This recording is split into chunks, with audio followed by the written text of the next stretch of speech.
2021학년도 동국대학교 법학과 공법학회 학술제 사실관계 1. 2022년 3월 9일 실시되는 제22대 국회의원 선거를 앞두고 여당인 A당과 제1야당인 B당은 치열하게 경쟁하였다. 2022년 2월 11일 땡땡신문이 실시한 정당 지지율 여론조사에 따르면 A당의 지지율이 45%, B당의 지지율이 34%, 아직 지지 정당을 정하지 못했다는 비율이 15%, 기타 정당을 지지한다는 비율이 6%로 나타났다. 한편 A정당 출신 대통령 갑은 2022년 2월 10일 8개 언론사와의 합동 기자회견에서 국민들이 총선에서 A당을 지지해줄 수만 있다면 합법적인 모든 것을 다하고 싶다. 고 발언하였다. 또한 갑은 총선을 앞두고 국무회의에 참석해 다시 한번 시민혁명을 이룩해보자고 발언했다. 이러한 발언들은 남은 선거 기간 동안 상당한 논란을 불러일으켰고 이로 인해 비정당에 대한 지지율이 떨어지는 경향이 뚜렷하게 나타났다. 결국 3월 9일 실시된 국회의원 선거에서 A정당은 300의 의석 중 180석의 의석수를 점하였다.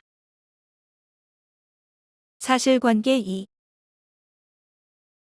대통령 갑은 그의 장모이자 중견기업인 세무철강의 대표 인정과 그 일가의 인적, 물적 지원에 힘입어 대통령으로 당선되기까지 오랜 기간 여당 지도자로서 정치 생활을 할 수 있었다.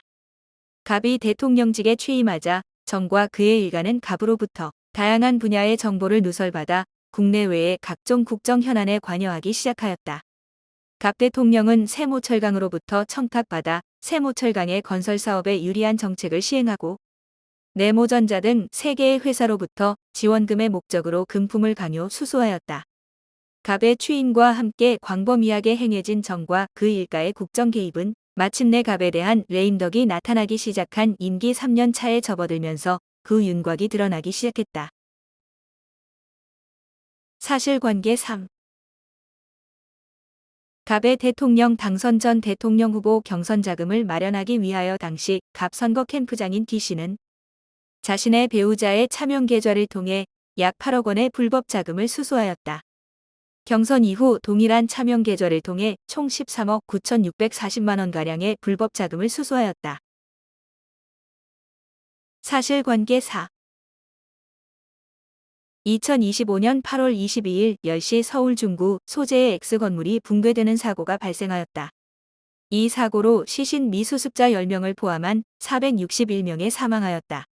붕괴 사고 생존자 중 절반 이상은 인근 민간구조업체에 의해 구조되었고 소방대와 정부 소속 구조대는 민간구조업체보다 40분 늦게 도착해 피해자들을 구조했다.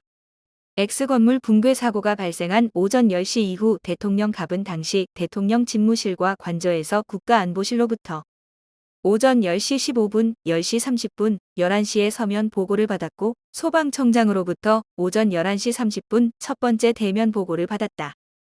이후 5시간 후 대통령 갑은 16시 30분 중앙대책본부에 방문하였고 X건물 붕괴 사건에 대한 첫 지시를 내렸다. 사실관계 5. X건물 붕괴 사고 이후 8월 26일 청와대 민정수석 비서실장 기가 사의를 표명하였고 이틀 뒤인 28일에는 행정안전부 장관과 소방청장 역시 사고의 책임을 통감하며 사의를 표하였다.